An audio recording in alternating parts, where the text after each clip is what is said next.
మహర్షి విశ్వామిత్రుడు సుమతి ఆశ్రమానికి చేరుకున్నారు. సుమతి, విశ్వామిత్రుడు పరస్పరం క్షేమ సమాచారములు అడిగి తెలుసుకున్నారు. తరువాత సుమతి విశ్వామిత్రునితో ఇలా అన్నాడు: ఓ విశ్వామిత్ర మహర్షి, నీతో పాటు 2 రాకుమారులు వచ్చారు. వారి మొహంలో దేవతలతో సమానమైన తేజస్సు కనపడుతూ ఉంది. వారి నడక సింహము నడకను పోలి ఉంది.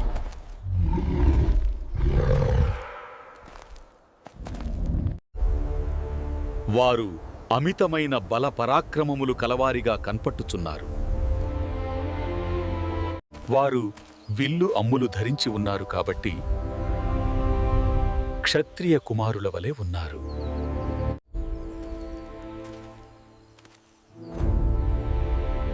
ఇప్పుడిప్పుడే యౌవనములోకి అడుగుపెడుతున్నారు.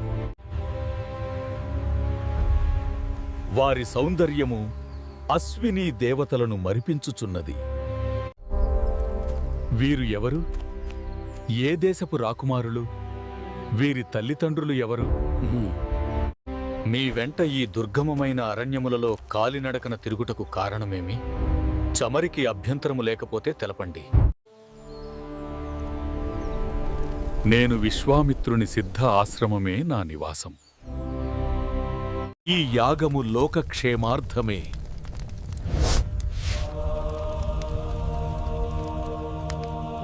యాగాన్ని భగ్నం చేయాలని రాక్షసులు వచ్చారు.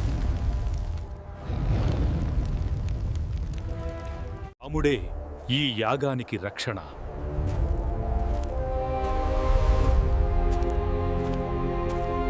దశరథ మహారాజా, రామలక్ష్మణులను నాకు అప్పగించండి. వెళ్ళండి నా కుమారులారా, ధర్మం కోసం. అధర్మానికి అంతం తప్పదు.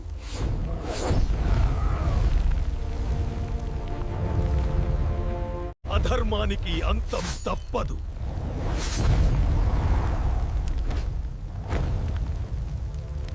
యాగం రక్షించబడింది.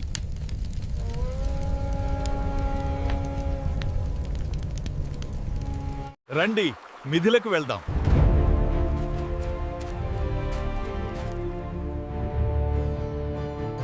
ఇక్కడే సుమతి నివసించిన స్థలం.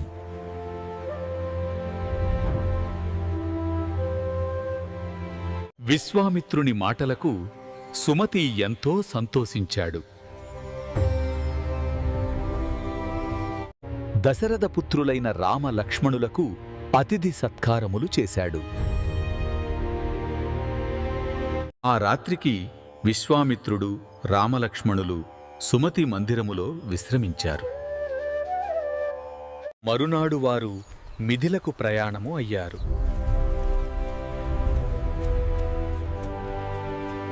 మిథిలా నగరము సమీపమునకు వచ్చారు.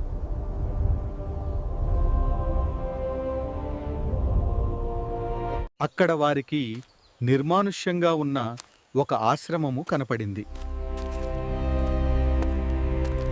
ఓ విశ్వామిత్ర మహర్షి, ఈ వనము ఎవరిది? ఇక్కడ ఎవ్వరూ లేరు. దీనికి కారణమేమి? దానికి విశ్వామిత్రుడు ఇలా చెప్పసాగాడు. ఓ రామా, ఇది గౌతమ ముని ఆశ్రమము. ఆయన భార్య పేరు అహల్య.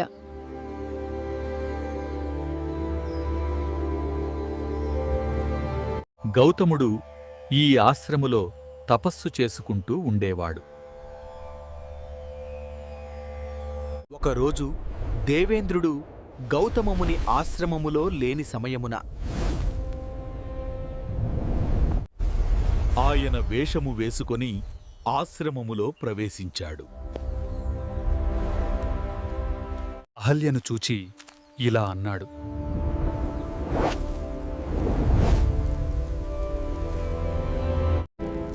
ఓ సుందరి, నేను కాముకుడను, నిన్ను కామించాను.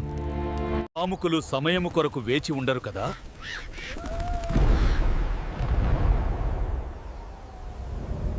కాముకులు సమయము కొరకు వేచి ఉండరు కదా?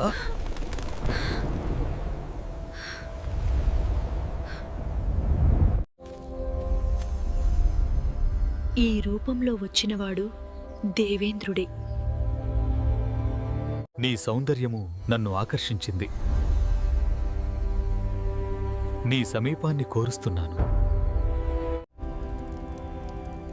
దేవేంద్రునిపై ఉన్న కోరిక నా బుద్ధిని మసకబార్చింది. దేవేంద్ర, నీతో రతిక్రీడకు నేను అంగీకరిస్తున్నాను. ఓ దేవేంద్ర! నేను కృతార్థురాలను అయ్యాను. ఇక్కడ్నుంచి వెంటనే వెళ్ళిపోండి. నా భర్త గౌతముడు వస్తే మన ఇద్దరికీ ప్రమాదం. ఓ సుందరి, నాకు చాలా ఆనందంగా ఉంది, ఎంతో తృప్తిగా ఉంది. నేను ఎలా వచ్చానో అలాగే వెళతాను.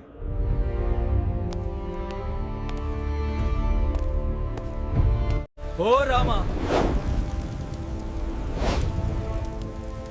అహల్యతో సంగమించిన ఇంద్రుడు ఎక్కడ గౌతముడొచ్చి తనను చూస్తాడేమో.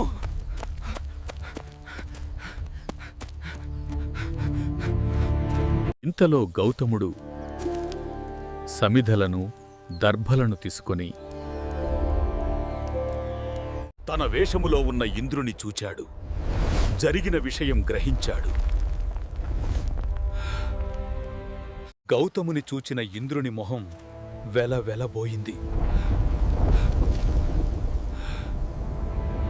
మునివేషములో ఉన్న ఇంద్రుని చూచి గౌతముడు ఇలా అన్నాడు. ఓ దుర్మతి! నేను ఆశ్రమములో లేని సమయమున నా వేషము ధరించి నా ఆశ్రమములో ప్రవేశించి నా భార్యతో సంగమించిన నీకు ఇదే నా శాపము. నీ వృషణములు కింద పడిపోవుగాక తేలుగు.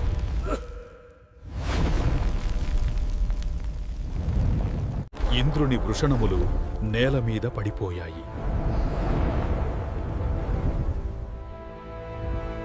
తరువాత గౌతముడు అహల్యను చూచాడు.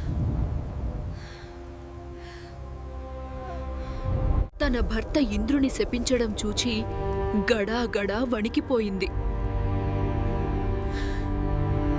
గౌతముడు తన భార్య అహల్యను చూస్తాడు.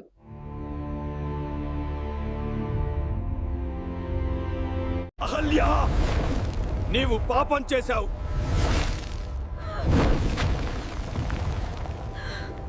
అందుకని నీవిక్కడ అదృశ్య రూపంలో 1000 సంవత్సరములు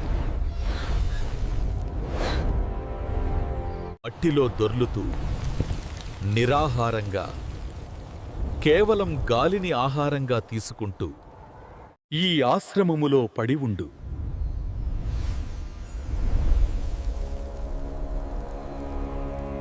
దశరథ కుమారుడైన రాముడు ఈ ఆశ్రమములో ప్రవేశించినప్పుడు నీకు శాప విముక్తి కాగలదు. నీవు రాముని పూజించి ఆయనకు ఆతిథ్యము ఇచ్చి శాప విమోచనము పొందగలవు. శాప విమోచనము పొందిన తరువాత నీలో ఉన్న మోహము నశించి పరిశుద్ధురాలవై నన్ను చేరగలవు పలికాడు.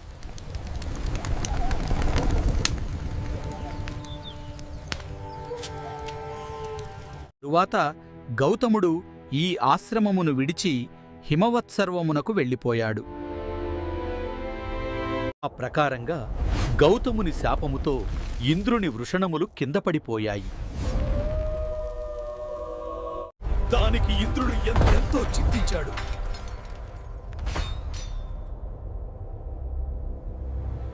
తన దగ్గరకు వచ్చిన అగ్ని మొదలగు దేవతలతోనూ ఋషులతోనూ ఇలా అన్నాడు. నేను మీకోసం ఇదంతా చేశాను. గౌతమునికి కోపం తెప్పించి ఆయన తపస్సు భగ్నం చేశాను. తద్వారా దేవకార్యము సాధించాను. తుదకు నా వృషణములు పోగొట్టుకున్నాను. నేను మీకోసం ఇదంతా చేశాను కాబట్టి మీరే నా వృషణములు నాకు మరలా వచ్చేట్టు చెయ్యాలి. శ్రీమద్ రామాయణము బాలకాండము 48వ సర్గ సంపూర్ణము.